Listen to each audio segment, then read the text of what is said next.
bienvenue à Français avec Mayeline. Cette semaine, on commence un nouveau cours de grammaire de la série de 8 cours de grammaire.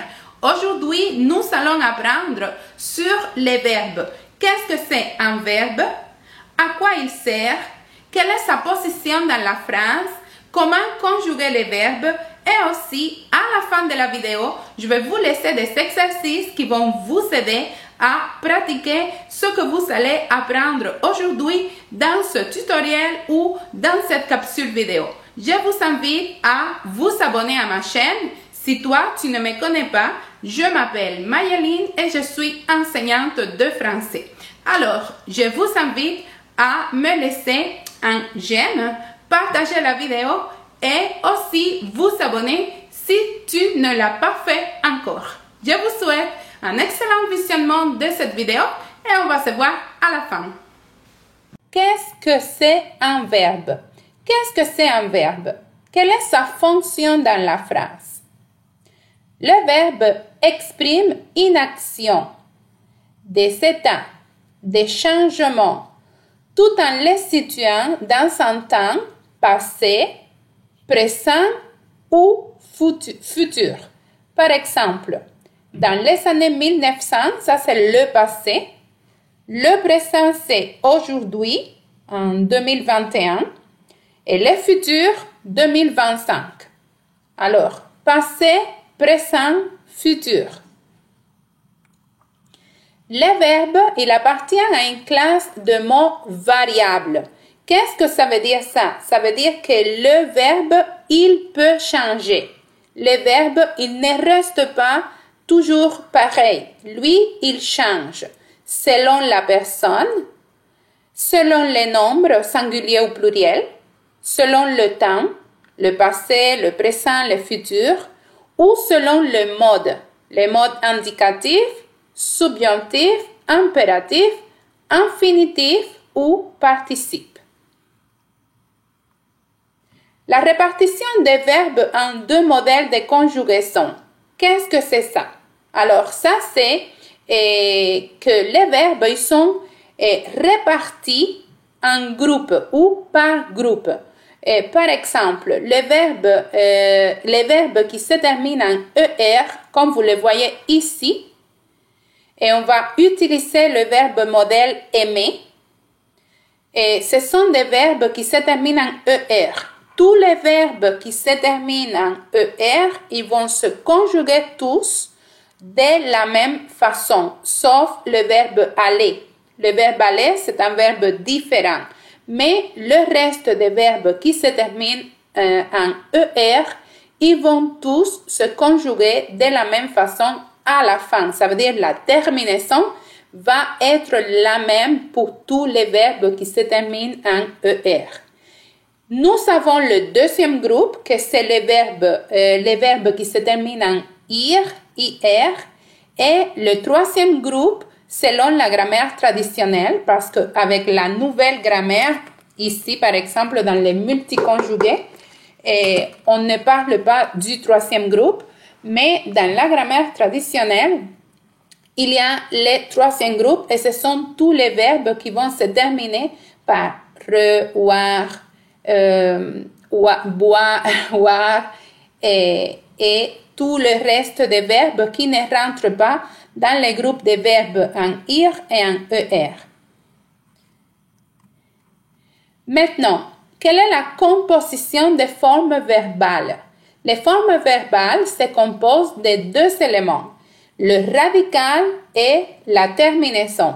Ici, je voudrais bien que vous mettez en pause la vidéo et que vous réfléchissez, analysez ce que je vais vous expliquer maintenant. Qu'est-ce que c'est le radical? Le radical est la signification du verbe, ça veut dire le verbe comme tel. La terminaison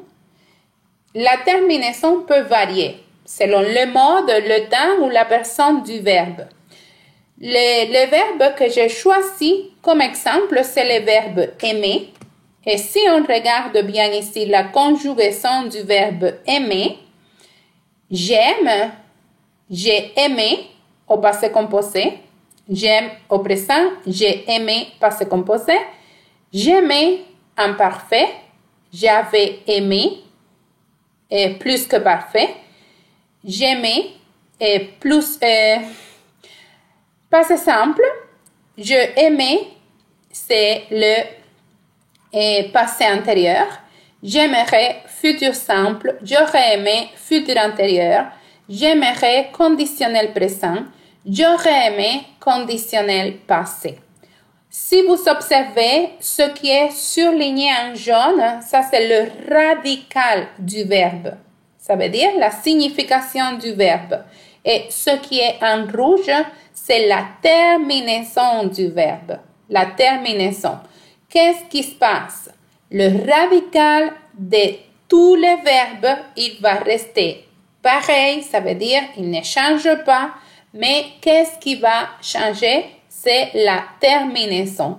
Et la terminaison change selon le mode, selon le temps et selon la personne du verbe.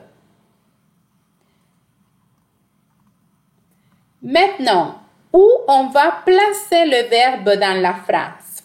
Dans une phrase de base, le verbe se place après le sujet. Il peut être encadré par ne pas. Quand la phrase est une phrase négative, il y a aussi d'autres formes de la phrase négative, mais aujourd'hui, on ne voit pas la phrase négative, on voit que le verbe. Et le verbe est le seul mot qui peut se conjuguer. Évidemment, c'est un verbe et on va le conjuguer. Le verbe, il est un receveur d'accord. Je vais vous inviter à observer l'exemple ici.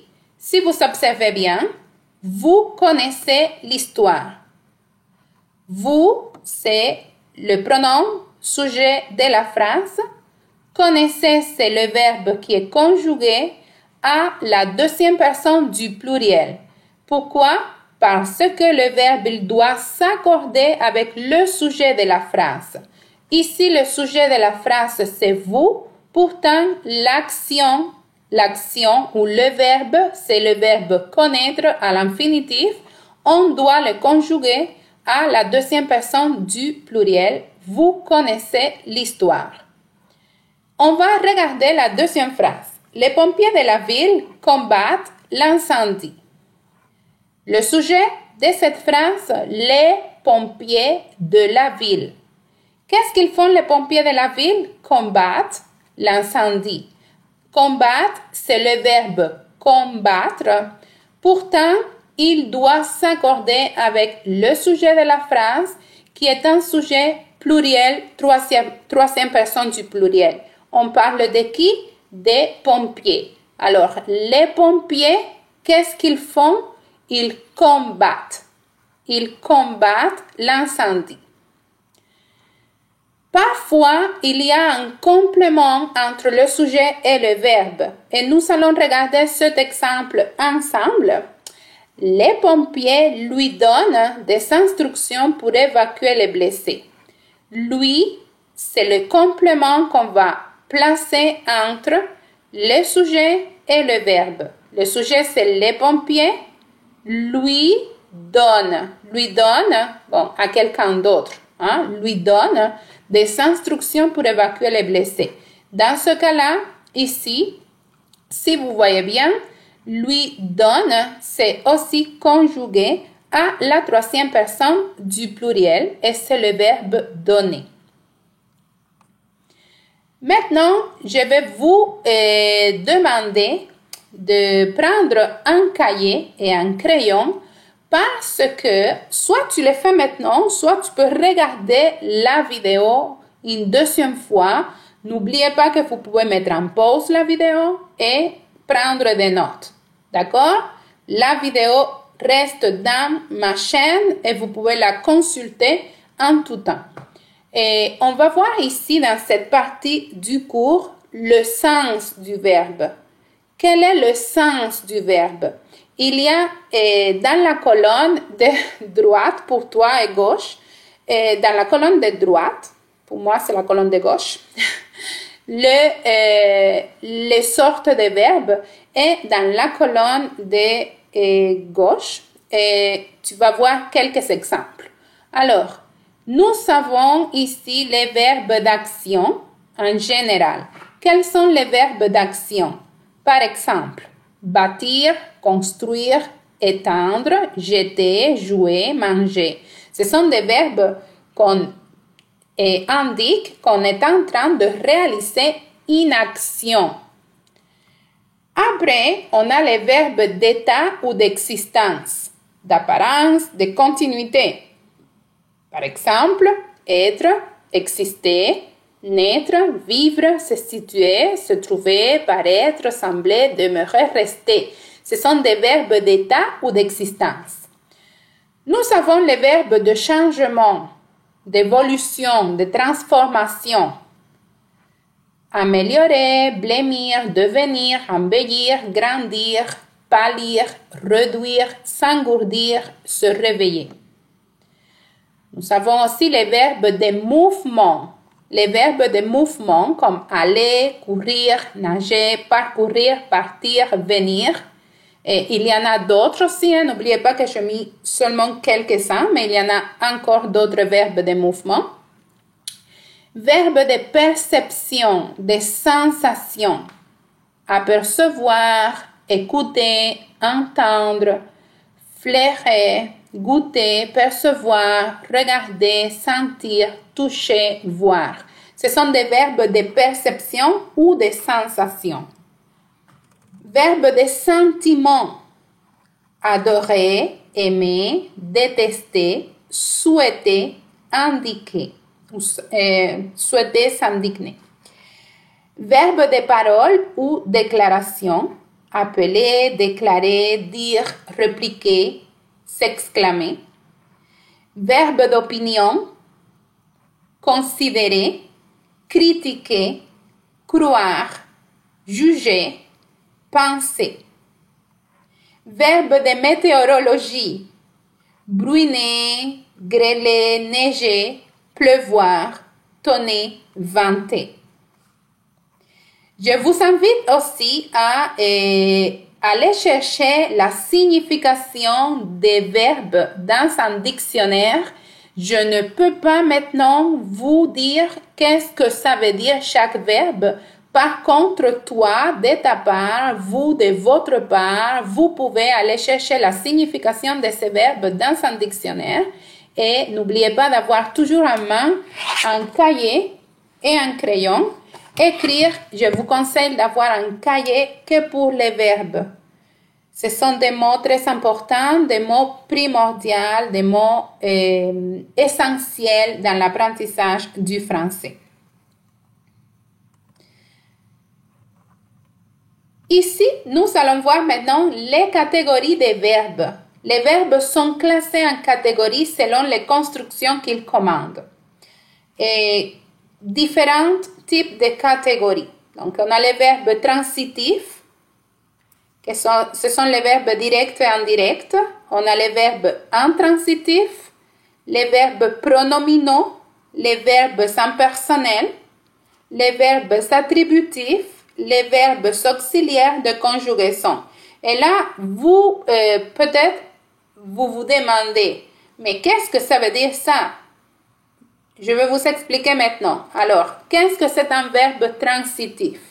Par exemple, ils bâtissent quoi? Des maisons. Le verbe transitif, il va introduire un complément direct ou indirect. On parlait de cet incendie à des amis du quartier. Donc, si vous voyez ici, ils bâtissent des maisons. Ils bâtissent quoi? Un complément direct des maisons. On parlait de cet incendie à des amis du quartier. Donc, on parlait de quoi? De cet incendie à qui? À des amis du quartier. Donc, c'est le complément indirect. C'est pour cela qu'on dit que ces verbes sont des verbes transitifs parce qu'ils vont introduire un complément direct ou un complément indirect dans la phrase. Après ça, on a les verbes sans transitif. Ça veut dire qu'ils n'introduisent pas de complément. Comme dans cet exemple, le faubourg flamme. Et la phrase reste comme ça. Elle se termine par un verbe, mais elle n'introduit pas un complément ni direct ni indirect. Les verbes pronominaux. Je me tais. C'est le verbe se taire. Tu te tais. Il, elle se tait. Les verbes pronominaux, généralement, ce sont des actions que nous, on fait sur nous-mêmes. Comme par exemple, se coiffer. Se coiffer, c'est brosser les dents. S'habiller. Ce sont des actions que nous, on fait sur nous-mêmes. Se taire. S'endormir. S'endormir. Des actions que nous, on fait sur nous-mêmes, sur notre personne. Alors, ce sont des verbes pronominaux. Les verbes impersonnels. Par exemple, il faut beaucoup d'eau. Donc, c'est le verbe falloir. C'est un verbe impersonnel. Les verbes pleuvoir, généralement les verbes météorologiques qu'on a vus tout à l'heure, ce sont des verbes impersonnels. Parce que on dit il pleut ce soir, il fait chaud, il fait froid, il faut beaucoup d'eau. Ce sont des verbes impersonnels. Les verbes attributifs, le feu était intense. Pourquoi attributif? Parce qu'il va attribuer une caractéristique au sujet. Ici, le sujet, c'est le feu. Alors, le verbe être est un verbe attributif. Pourquoi? Parce qu'il introduit une caractéristique, ça veut dire un adjectif au sujet. On a aussi les verbes auxiliaires de conjugaison. Elle est forte, les gens sont sortis, il s'est épuisé. Alors, les verbes auxiliaires, ce sont les verbes être et le verbe avoir. Ce sont les deux verbes auxiliaires en français. Et cette partie de la vidéo, oui, elle est juste pour votre information, mais ce n'est pas le plus important dans vos apprentissages du français. C'est juste, je vous le donne comme information grammaticale. C'est important aussi d'avoir des connaissances au niveau grammatical. Ça va vous permettre de comprendre davantage pourquoi ou c'est quoi un verbe pronominal ou c'est quoi un verbe impersonnel ou quels sont les verbes auxiliaires. Si jamais vous voyez ce mot, soit dans un examen ou vous l'entendez ou vous le lisez. Mais pour parler, c'est sûr que une fois que vous apprenez les verbes, la signification du verbe, vous n'êtes pas obligé de savoir si c'est un verbe transitif ou intransitif ou pronominal. D'accord? Maintenant, j'aimerais vous laisser quelques exercices de conjugaison. Oui, c'est beaucoup, mais vous allez voir qu'après la réalisation de cet exercice, toi, tu peux me dire dans les commentaires de cette même vidéo ou bien tu peux m'envoyer un courriel si tu penses qu'après avoir fait ces exercices, tu te sens beaucoup plus fort dans la connaissance des verbes en français. J'ai préparé une liste de 50 verbes à l'infinitif. Ils ne sont pas conjugués et vous devez les conjuguer au présent, à l'imparfait, au passé composé, au futur simple, au conditionnel présent et du mode indicatif. On ne travaille pas aujourd'hui le subjonctif ni l'impératif ni le participe, mais vous allez travailler le mode indicatif. Et pourquoi j'ai choisi le présent, l'imparfait, le passé composé, le futur simple et le conditionnel présent? Parce que ce sont les temps des verbes les plus utilisés dans la vie quotidienne. Vous allez voir ici les verbes du premier groupe: travailler, manger, acheter, appeler, marcher, déplacer, voyager. Si vous observez bien, ils se terminent tous par ER. Et si vous revenez à la première partie de la vidéo, vous allez voir que le verbe travailler, par exemple, quel est le radical? Travail, hein, jusqu'ici, jusqu'à les deux L. Et la terminaison, c'est celle-là que vous devez changer. Les verbes du deuxième groupe, des verbes qui se terminent en IR, et les verbes du troisième groupe. J'ai choisi une grande liste de verbes du troisième groupe ou d'autres verbes qui pourraient appartenir au deuxième groupe aussi, mais comme je vous avais dit, dans la grammaire traditionnelle, ils appartiennent au troisième groupe et ce sont les verbes qui se terminent en re et war. Donc, plaire, pourvoir, pouvoir, prévoir, promouvoir, recevoir, savoir, voir, apprendre, boire, combattre, conduire, croire, craindre, dire, écrire, étendre, faire, joindre, lire, naître, perdre, prendre, prédire, remettre, répondre, résoudre, sourire, suivre, vivre, vaincre, rompre. Voilà.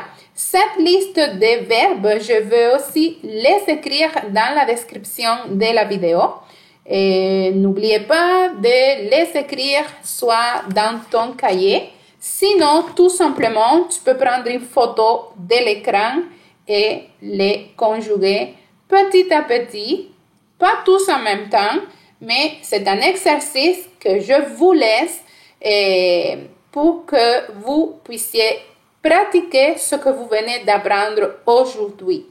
Et par la suite, vous pouvez rédiger des phrases ou écrire des phrases simples avec ces verbes.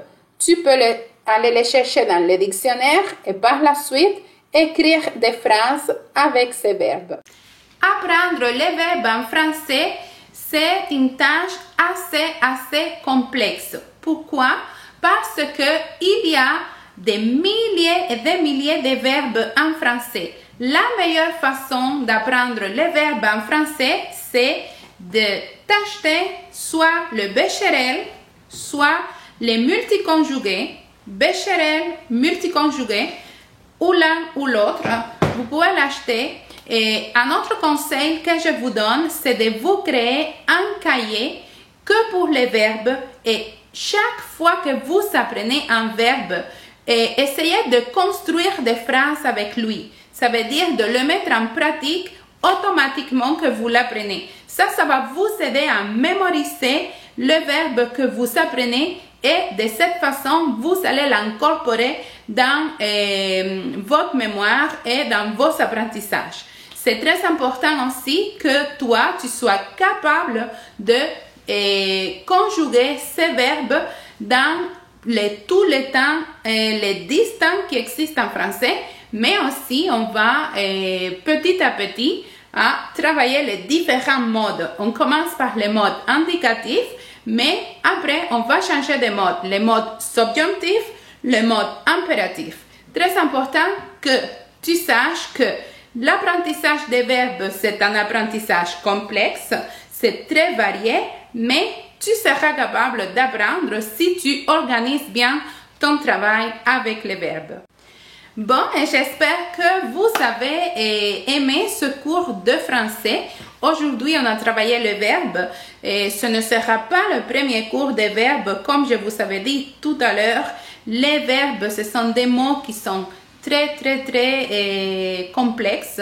Ça veut dire que ça demande beaucoup d'études, beaucoup de travail et ça demande de votre part de vous organiser dans l'apprentissage des verbes. Vous pouvez vous créer des listes de verbes, un cahier de verbes et n'oubliez pas surtout si vous avez la possibilité d'acheter soit le Becherel ou les multiconjugués. Ce sont des ouvrages qui vont vous aider à conjuguer mieux vos verbes et apprendre davantage d'autres verbes qu'on n'utilise pas dans la vie quotidienne, mais que vous pouvez les trouver dans vos lectures, par exemple.